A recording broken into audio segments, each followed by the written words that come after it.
இப்போது புதிய அறிமுகம் ஆச்சி ஹோட்டல் சாம்பார் 50 கிராம் ரூபாய் 20 மட்டுமே. திருப்பூரில் குப்பைகளை அகற்றுவது, குடிநீர் விநியோகம், சாலை சீரமைப்பு, பாதாள சாக்கடையை சுத்தம் செய்வது போன்ற அடிப்படை பணிகள் முறையாக நடைபெறவில்லை என கூறி மாநகராட்சி அலுவலகத்தில் அமர்ந்து அதிமுக கவுன்சிலர்கள் 17 பேர் தர்ணாவில் ஈடுபட்டனர். 60 வார்டுகளில் குப்பை ஆங்காங்கே தேங்கி தொடர்ந்து 6 மாத காலமாக பல்வேறு பிரச்சனை சந்தித்துக் கொண்டிருக்கிறோம். நாங்கள் மாமன்ற உறுப்பினர்கள் இன்றைக்கு பொதுமக்கள் கேட்கிற கேள்விகளுக்கு பதிலே சொல்ல முடியாத அவல நிலை இருக்கிறது. இது சம்பந்தமாக நாங்கள் நேற்றைய தினம் ஆணையாளர் இடத்துல சந்தித்து மனு கொடுக்கணும். குப்பை பிரச்சனைக்கு என்ன முடிவு எடுத்திருக்கீங்கன்னு கேட்பறக்காக மனு கொடுக்கணும்னு சொன்னோம். 11 மணி அளவிலே ஆணையாளர் வர சொல்லியிருந்தார். இதில் என்ன துப்பாக்கியமான நிலைன்னு கேட்டிங்கன்னா, மிகப்பெரிய அவலம். எங்களுக்கு மாமன்ற உறுப்பினர் 17 பேர் இன்றைக்கி வரை இருந்திருக்கோம். சந்திக்கிறதுக்கு 1 மணி நேரமாக காத்திருக்கோம். உட்கார கூட ஒரு சேர் கிடையாது.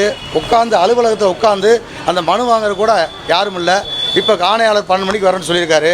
இது தொடர்ந்து நாங்கள் 4 வருஷமாக பிரதான எதிர்க்கட்சியாக இருக்கக்கூடிய அதிமுகவுடைய மாமன்ற உறுப்பினர்கள் பல்வேறு தரப்புலையும் நாங்கள் பல கட்டங்களாக வலியுறுத்தி மாமன்ற கூட்டத்தில் பேசியிருக்கோம், மனு கொடுத்துருக்கோம். ஆனால் இது வரைக்கும் எங்களுக்கு ஒரு அறை ஒதுக்குறது இல்லை.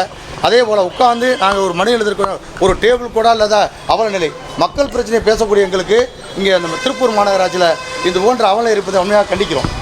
இப்போது புதிய அறிமுகம் ஆச்சி ஹோட்டல் சாம்பார் 50 கிராம் ரூபாய் 20 மட்டுமே. பிளே ஸ்டோர் மற்றும் ஆப் ஸ்டோரில் இருந்து பாலிமர் செயலியை QR கோடு மூலம் பதிவிறக்கம் செய்யுங்கள். செய்திகளை உடனுக்குடன் பெறுங்கள்.